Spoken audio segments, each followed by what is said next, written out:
কারণ এই সম্পদের প্রতি আমার কোনো মায়া নাই, দয়া নাই। কেন মায়া নাই, দয়া নাই? কারণ এই সম্পদ পাওয়ার জন্য আমার তো কোনো পরিশ্রম করা লাগে নাই।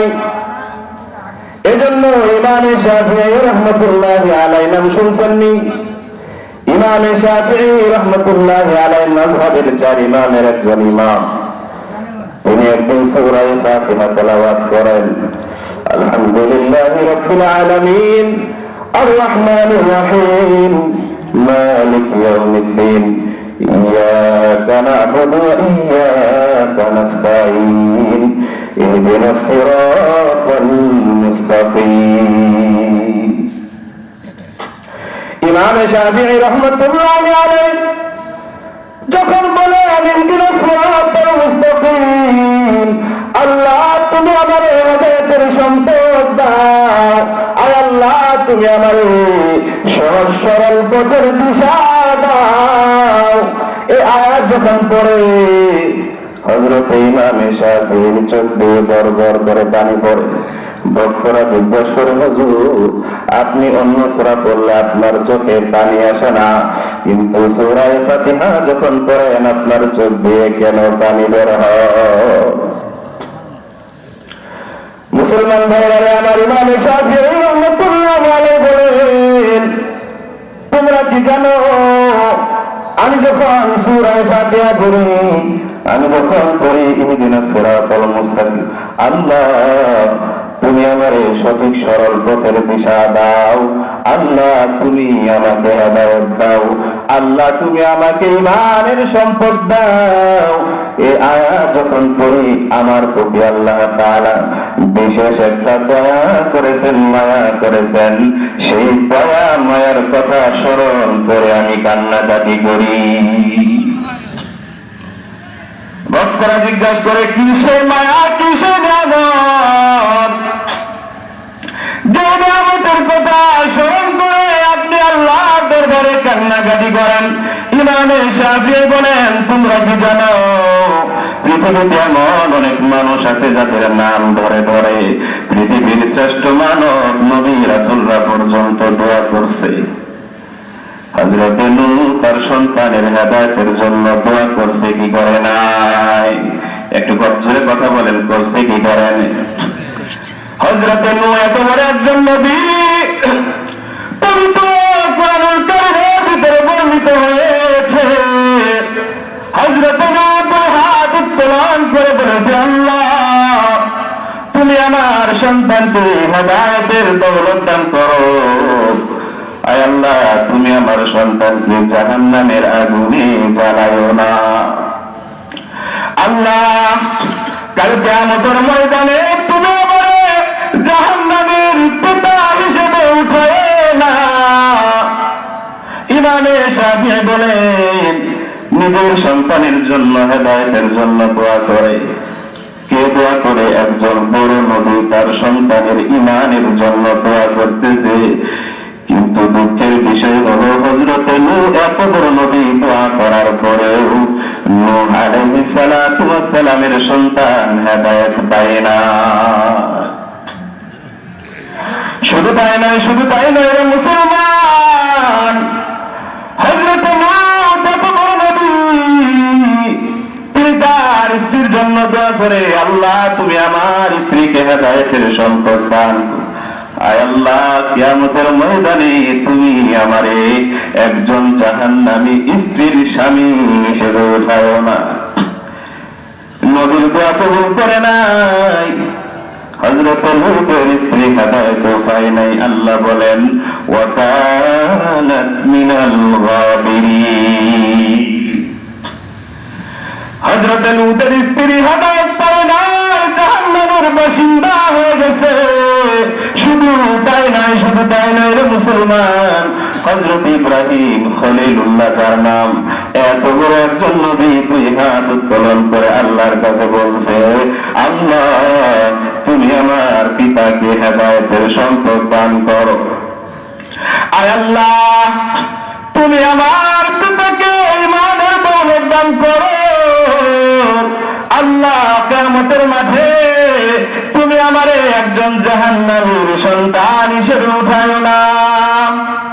আল্লাহ বলে, ইব্রাহিম তুমি আমার খলিল, তাতে কোনো সন্দেহ নাই, তবে তোমার সাথে যার রক্তের সম্পর্ক আছে তাকে আমি হেদায়েত দিতে বাধ্য না, বরং আমি আল্লাহ যাকে ভালোবাসি, আমি আল্লাহ যার কল্যাণ কামনা করি রে, কেবলমাত্র শুধুমাত্র আমি তাকে হেদায়েতের দৌলত দান করি। শুধু তাই নয় রে মুসলমান, সাইয়্যিদুল মুরসালিন রাহমাতুল লিল আলামিন, আকা নাম তাজুল মদিনা আহমদ মুহাম্মদ মুস্তাফা সাল্লাল্লাহু আলাইহি ওয়াসাল্লাম, তিনিও একজনের জন্য দোয়া করেছিলেন হেদায়েতের জন্য। তার নাম হলো আবু তালেব। তার নাম কি? আবু তালেব রাসূলকে এত মহব্বত করেছেন মুসলমান। ও দুনিয়ার মুসলমান, আমরা নিজেদেরকে আশিকে রাসূল দাবি করি, আমরা রাসূলের উম্মত হিসেবে দাবি করি, আমরা আর কি পরিমাণ রাসূলকে ভালোবাসি। আবু তালেব রাসূলকে এ পরিমাণ ভালোবেসেছে, পরিমাণ মহব্বত করেছে, তার সিটে ফুটাও মহব্বত আমরা করতে পারি না। আবু তালেব যতদিন জীবিত ছিল তার সামনে রাসূলকে কেউ গালি দিতে পারে নাই, আর আমরা এমন হতভাগা উন্মাদ, আমার সামনে রাসূলকে নিয়ে বাজে কথা বলা হয়, এরপরও আমাদের রক্ত গরম হয় না। কথা বলেন ঠিক না বেঠিক? ঠিক। কি পরিমাণ মহব্বত করেছে রে মুসলমান। সিরাতের কিতাবে রয়েছে আবু তালেব যতদিন জীবিত ছিল ততদিন পর্যন্ত আল্লাহর রাসূলের গায়ে সামান্য ফুলের আঁচড়ও কেউ দিতে পারে না। এমন একজন চাচার জন্য আল্লাহ রাসূল দুই হাত উত্তোলন করে বলেছে, আল্লাহ তুমি আমার এই প্রাণ প্রিয় চাচাকে হেদায়েত দান করো। আয় আল্লাহ তুমি আমার চাচাকে জাহান্নামের আগুনে জ্বালাও না। আল্লাহ বলে, নবী আমার আপনি আমার কাছে অনেক প্রিয়, তাতে কোনো সন্দেহ নাই, তবে একটা বিষয় মনে রাখবা, ইন্নাকা লা তাহদি মান আহবাবতা ওয়ালাকিন্নাল্লাহা ইয়াহদি মান ইয়াশা। আল্লাহু আকবার বলেন, আর একটু জোরে বলেন না, আল্লাহু আকবার। আল্লাহু আকবার।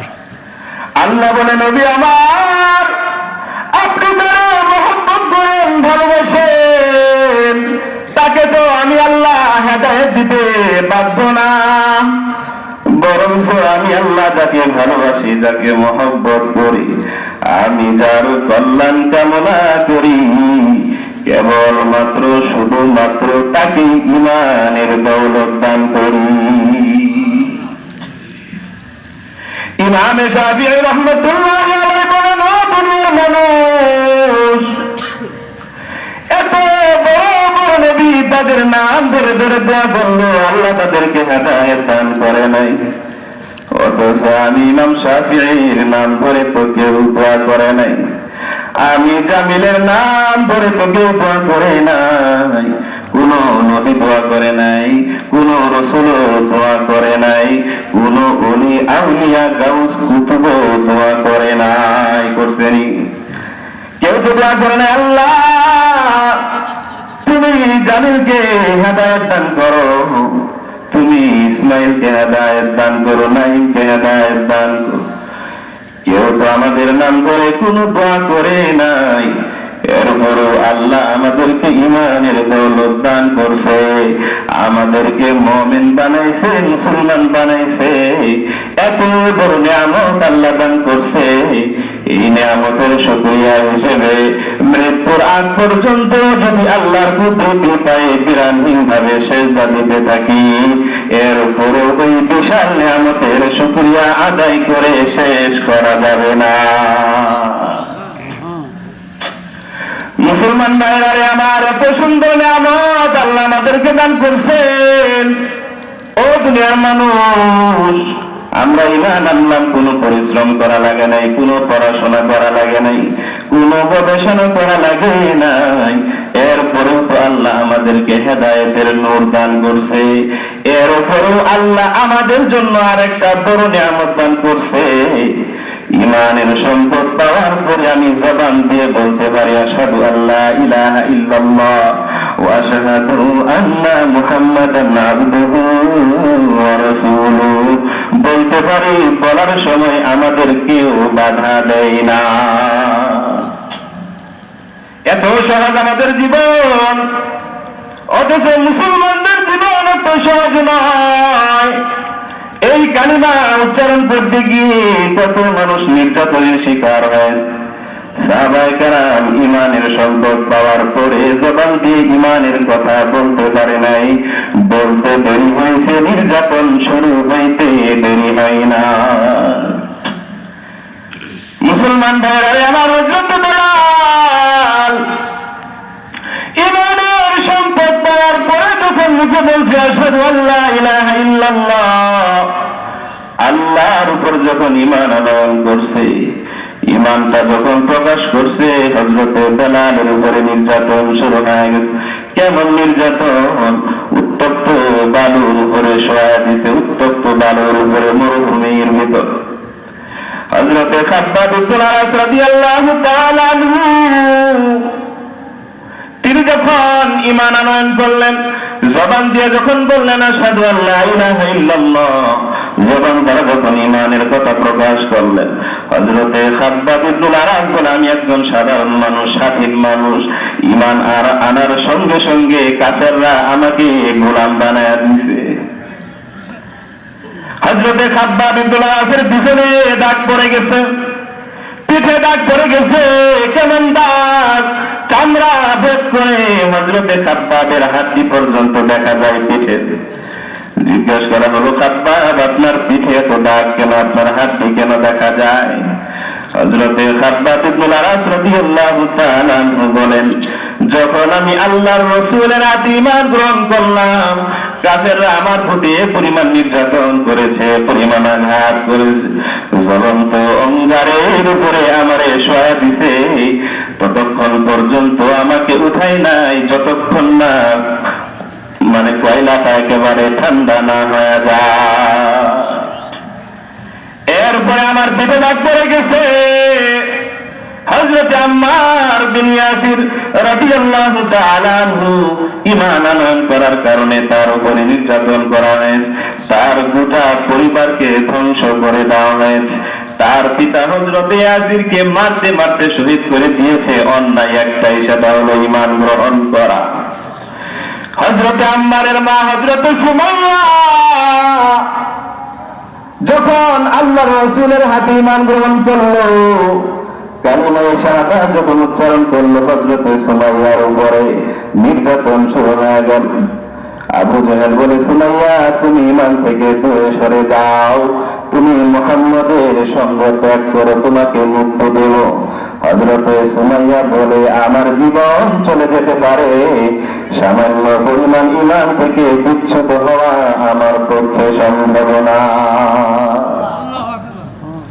হযরত সুমাইয়া বলে, আমার জীবন চলে যেতে পারে, এরপরে ঈমান থেকে সামান্য পরিমাণ বিচ্যুত হওয়া সম্ভব না। আবু জেহেলের মেজাজটা গরম হয়ে গেল। হযরতে সুমাইয়ার উপরে নির্যাতন শুরু হয়ে গেল। ইতিহাসের কিতাবে আছে, আবু জেহেল বর্ষার আঘাত করে হযরতে সুমাইয়ার লজ্জাস্থানে বর্ষার আঘাতের মাধ্যমে তাকে শহীদ করে দিয়েছে। বলতেছিলাম মুসলমান, ইসলামের ইতিহাস এত সহজ না।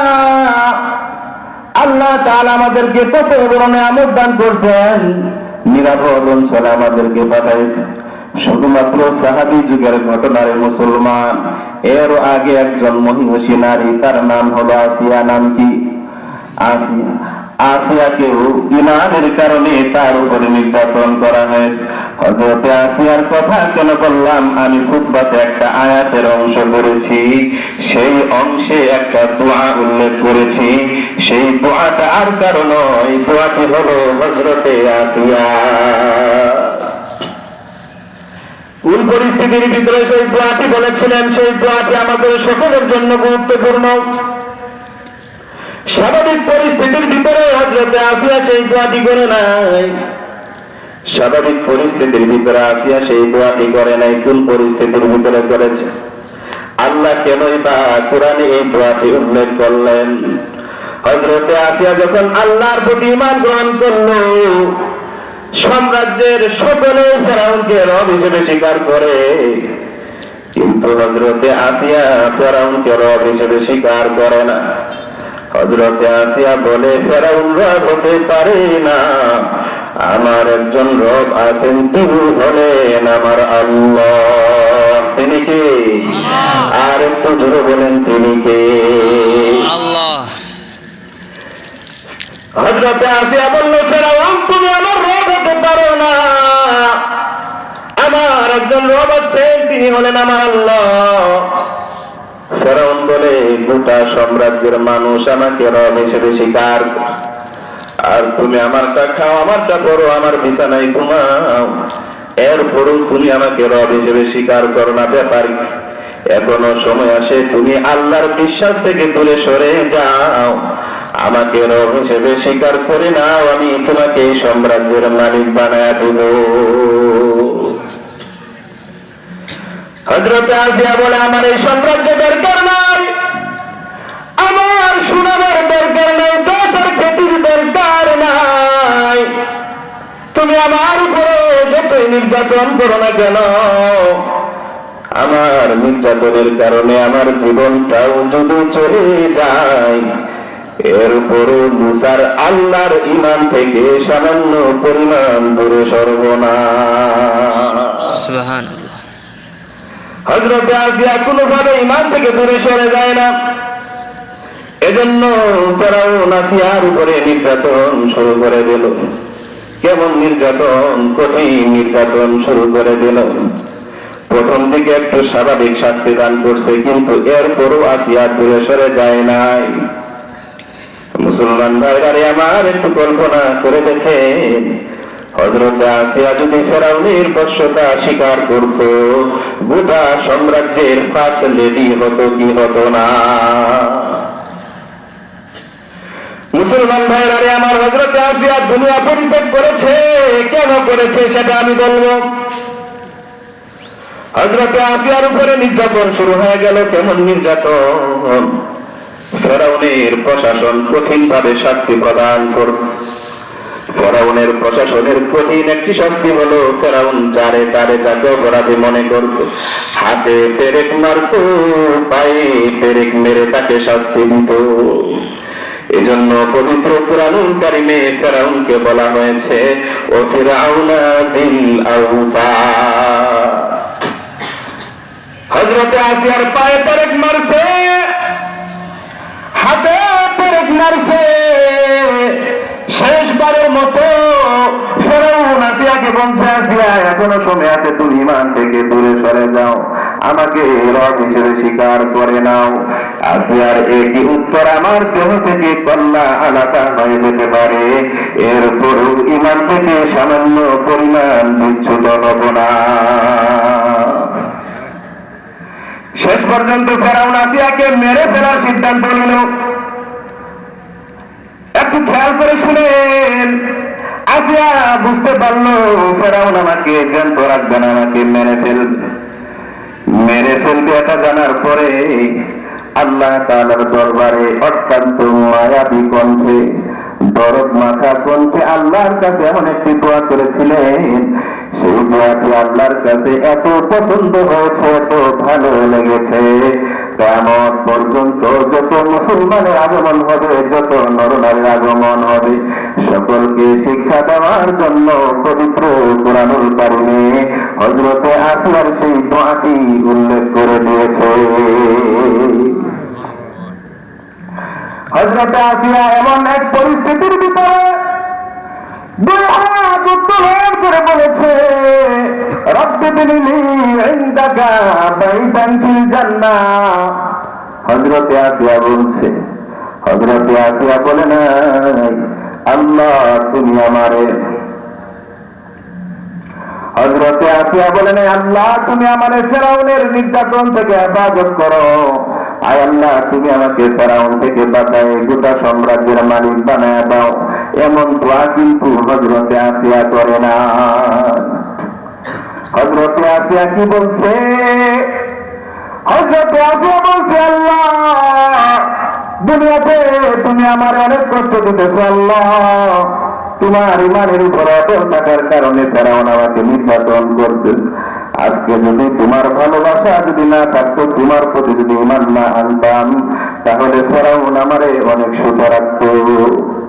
আল্লাহ শুধুমাত্র কেবলমাত্র তোমার ভালোবাসার কারণে, তোমার ইমানের কারণে ফেরাউনের নির্যাতন আমি সহ্য করতেছি।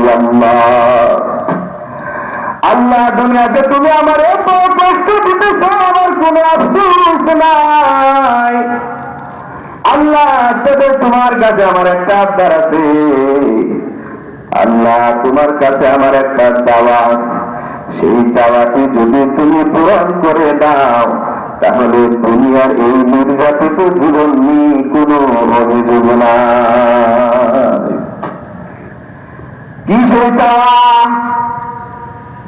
হযরত আসিয়া জানে আল্লাহর জন্য, আল্লাহ ইমানের জন্য শাহাদাত বরণ করলাম, আল্লাহ আমাকে জান্নাত দান করবে।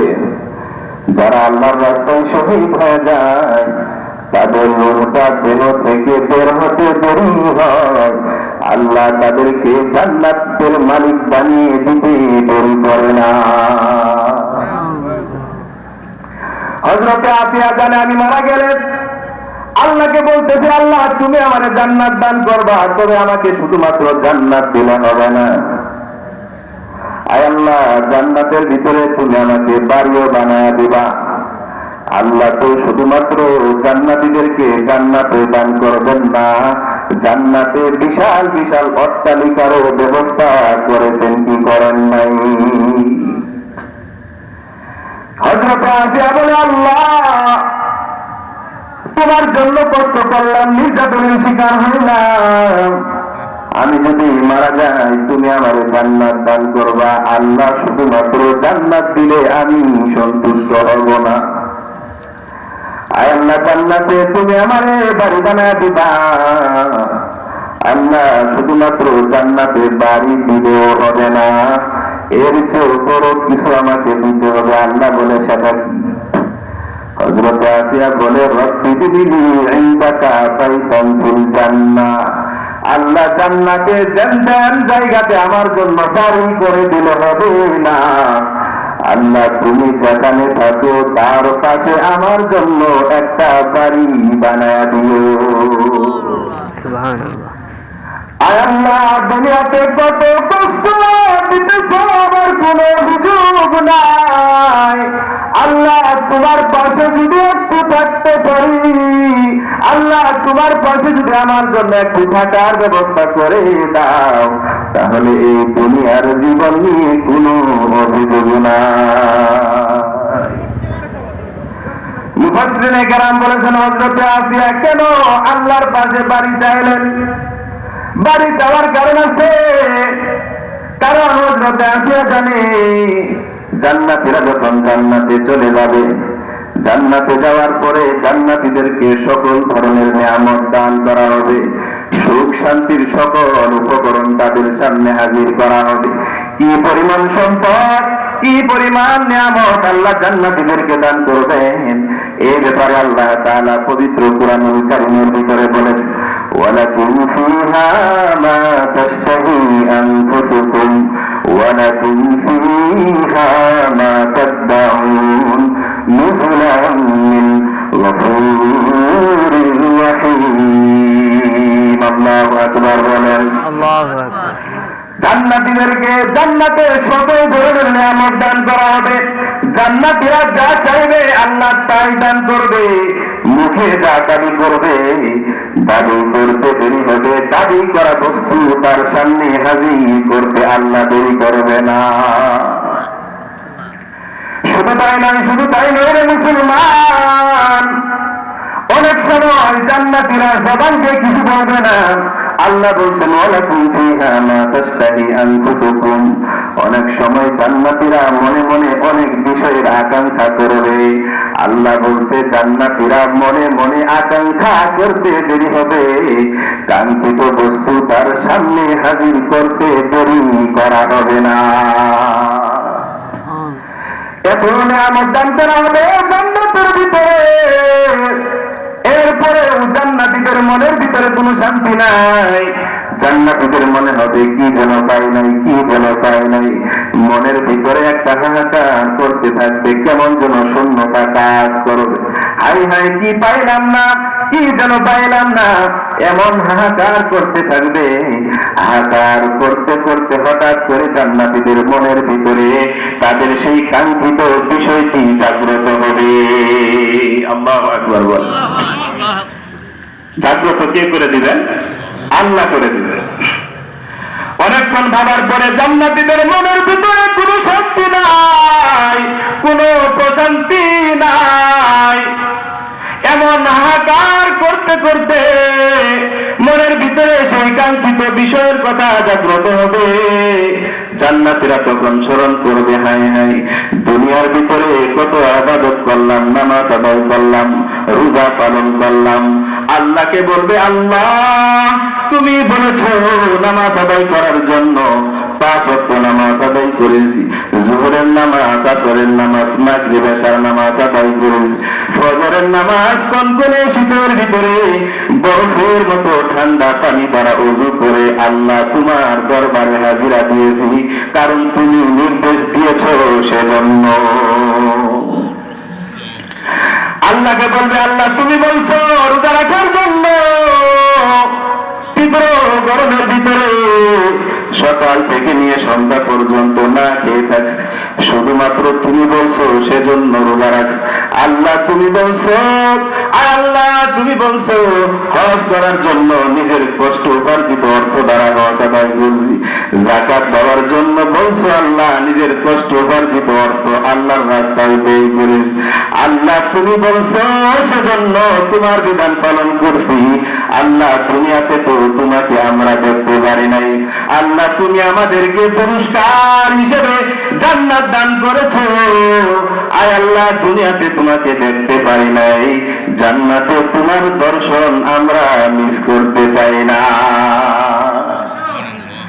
জান্নাতীরা বলবে আল্লাহ তো কিছু দিছো, মনের ভিতরে কোনো শান্তি নাই, আল্লাহ তুমি দেখা দাও মনটা শান্ত হয়ে যাবে, অন্যথায় মনের ভিতরে কোনো শান্তি নাই। কোরআনে আসছে, হাদিসে আসছে, সুখের বিষয় হলো আল্লাহ তাআলা জান্নাতীদের এই হাহাকার মুহূর্তেই দূর করে দিবে। আল্লাহ তাআলা পবিত্র কোরআনুল কারীমের ভিতরে বলেছেন লিল্লাযিনা আহসানুল হুসনা ওয়া জিয়াদা। দুনিয়াতে যারা ভালো কাজ করবে, আল্লাহকে যারা ভয় করবে, আল্লাহর বিধান মতো যারা চলবে, তাদেরকে জান্নাত দান করবে। শুধুমাত্র জান্নাতই দান করবে না, জান্নাতের চাইতেও বড় কিছু আল্লাহ দান করবে। জান্নাতের চাইতে বড় কিছু কি? মুফাসসিরিনে কেরাম বলেছেন জান্নাতের চাইতে বড় কিছু হলো আল্লাহর দর্শন লাভ। এজন্য কবি বলেছেন জান্নাতে তু জবসে আরাব ক্যা করো, আরজু হ্যায় मैं तुझे देखा करो, भूल गलमा जितने नेमत है तो सबसे बेहतर नेमते दीदार तो। अल्लाहु আকবার। আল্লাহ তাআলা বান্দার আশা পূরণ করবে। আল্লাহ তাআলা জান্নাত জান্নাতীদের সামনে নিজেকে উপস্থাপন করবে। আল্লাহু আকবার বলেন। যখন জান্নাতীরা আল্লাহকে দেখবে, আল্লাহকে দেখার সঙ্গে সঙ্গে মনের সকল হাহাকার দূর হয়ে যাবে। সাহাবায়ে কেরাম জিজ্ঞাসা করছেন, ইয়া রাসূলুল্লাহ, জান্নাতে আল্লাহকে আমরা দেখতে পাবো, স্পষ্ট দেখবো নাকি অস্পষ্ট দেখবো নাকি স্বপ্নে দেখবো? রাসূল বলেছেন, সাতারাউনা রাব্বাকুম কামা তারাউনাল কামারা লাইলাতাল বাদরে। ও দুনিয়ার উম্মত, পূর্ণিমার রজনীতে পূর্ণিমার চাঁদ দেখতে যেমন তোমাদের কোনো সমস্যা হয় না, জান্নাতীরাও জান্নাতে আল্লাহকে দেখবে তেমন সমস্যা হবে না। তার মানে আল্লাহকে দেখার কারণে, আল্লাহকে পাওয়ার কারণে জান্নাতীদের সকল হাহাকার দূর হয়ে যাবে। এজন্য হযরতে আসিয়া বলছে, আল্লাহ শুধু তোমার কাছে জান্নাত চাই না, আল্লাহ তোমার পাশে আমার জন্য একটা বাড়ি বানায়া দিও। আল্লাহ তুমি যদি আমার জন্য বাড়ি বানায়া দাও, তাহলে এই দুনিয়ার জীবন নিয়ে কোনো অভিযোগ না। মুসলমান ভাইরা রে আমার, হযরতে আসিয়া দুনিয়া চাই নাই, দুনিয়ার বাড়ি গাড়ি চাই নাই। হযরতে আসিয়া জানে তার এরকম ছোট্ট কয়েকটি আমল এবং কাজের কথা বলেছেন, যে কাজটি যদি বান্দা করতে পারে, আল্লাহ তাআলা জান্নাতে আমাদের জন্য প্রাসাদ বানায় দেবে। সুবহানাল্লাহ। সেই ছোট্ট কিছু আমল আমাদের জানার দরকার আছে না নাই বলেন? আছে। সংক্ষেপে বলতেছি যেহেতু সময় কম। 1 নম্বরের কাজ, আল্লাহ তাআলা পবিত্র কোরআনুল কারীমের ভিতরে বলেছেন, লাকিনিল লাযীনা তাকাউ রাব্বাহুম লাহুম গুরাফুন মিন ফাওকিহা গুরাফুন মাবনিয়াতুন তাজরি মিন তাহতিহাল আনহার। আল্লাহ বলছে, বান্দা তুমি যেখানেই থাকো, যেই পরিস্থিতির ভিতরেই থাকো, আমি আল্লাহকে ভয় করবা। গুনাহ করার সুযোগ পেয়ে গেছো, আমি আল্লাহকে স্মরণ করবা, গুনাহ থেকে বেঁচে থাকবা, তাকওয়ার গুণ অবলম্বন করবা, আমি আল্লাহ জান্নাতে তোমার জন্য বহুতল বাড়ির ব্যবস্থা করে দেব। 1 নম্বরের আমল কি? তাকওয়া। 2 নম্বরের আমল, আল্লাহ রাসূল সাল্লাল্লাহু আলাইহি ওয়াসাল্লাম হাদিসের ভিতরে বলেছেন, সেই আমলটি হলো ছোট্ট একটি আমল, সূরা ইখলাসের আমল। কিসের আমল বলেন? আল্লাহ রাসূল বলেছেন, মান কারাআ কুল হুয়াল্লাহু আহাদ 10 মাররাত বানাল্লাহু লাহু কাসরান ফিল জান্নাহ। রাসূল বলেছেন, উম্মত, সারাদিন তুমি কত কাজে তোমার সময়টাকে নষ্ট করে দাও, এই 24 ঘন্টার সময়ের ভিতরে সামান্য একটি আমল করো। সেই আমলটা কি? দিনে 10 বার সূরা ইখলাসের আমলটা করো। কুল হুয়াল্লাহু আহাদ আল্লাহুস সামাদ লাম ইয়ালিদ ওয়া লাম ইউলাদ ওয়া লাম ইয়াকুল লাহু কুফুয়ান আহাদ। এই সূরাটি 10 বার পড়বা। দিনে কয়বার? 10 বার। রাসূল বলেছেন, বানাল্লাহু লাহু কাসরান ফিল জান্নাহ। 10 বার সূরা ইখলাস পড়লে আল্লাহ জান্নাতে তোমার জন্য একটা প্রাসাদ বানায় দেবে। এরপর রাসূল বলেছেন, ওয়ামান কারাহা 20 মাররা। উম্মত, 24 ঘন্টার ভিতরে কত ভাবে তুমি তোমার সময়টাকে নষ্ট করে দিচ্ছ। এই 24 ঘন্টার ভিতরে সামান্য আমল করো। 20 বার সূরা ইখলাস পড়ো। 20 বার সূরা ইখলাস যদি পড়তে পারো, বানাল্লাহু লাহু কাসরাইন ফিল জান্নাহ, আল্লাহ একটা না 2টা প্রাসাদ জান্নাতে আমার জন্য বানায় দিবে। এরপর রাসূল বলেছেন, মান কারাহা 30 মাররা। যদি সময় থাকে 30 বার সূরা ইখলাস পড়ো। 24 ঘন্টার ভিতরে 30 বার সূরা ইখলাস পড়তে তেমন সময় লাগে না। রাসূল বলেছেন, উম্মত, 24 ঘন্টার ভিতরে সময় বের করো, 30 বার সূরা ইখলাস তেলাওয়াত করো। বানাল্লাহু লাহু সালাসাতা কুসুরিন ফিল জান্নাহ, আল্লাহ জান্নাতে তোমার জন্য একটা নয় 3টা প্রাসাদ বানায় দিবে। 2 নম্বরের আমল হলো সূরা ইখলাসের আমল। 3 নম্বরের আমল সহজ আমল, 5 ওয়াক্ত নামাজ আমরা যারা আদায় করি, প্রত্যেক ওয়াক্ত ফরজ নামাজের আগে পরে সুন্নাত আছে না নাই বলেন? মাগরিবের পরে 2 রাকাত আছে, এশার পরে 2 রাকাত আছে, ফজরের আগে সুন্নাত নামাজ আছে, যোহরের আগে পরে সুন্নাত নামাজ আছে। রাসূল বলেছেন উম্মত 5 ওয়াক্ত নামাজ আদায় করো, ফরজ নামাজের আগে পরে সুন্নাত নফলের গুরুত্ব সহকারে আদায় করবা।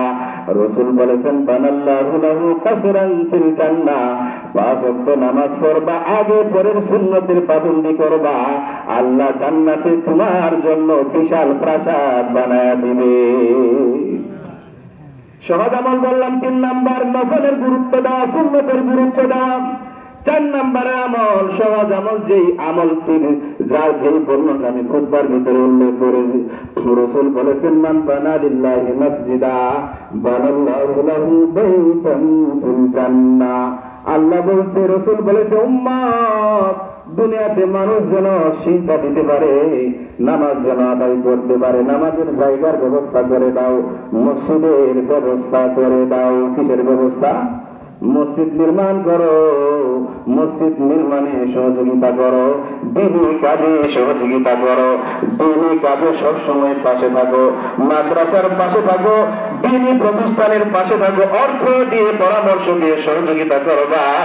রাসূল বলেছেন বানাল্লাহু লাহু বাইতান ফিল জান্নাহ, দ্বীনি কাজে যত বেশি সহযোগিতা করবা আল্লাহ তত অট্টালিকা জান্নাতে তোমার জন্য বানায় দিবে।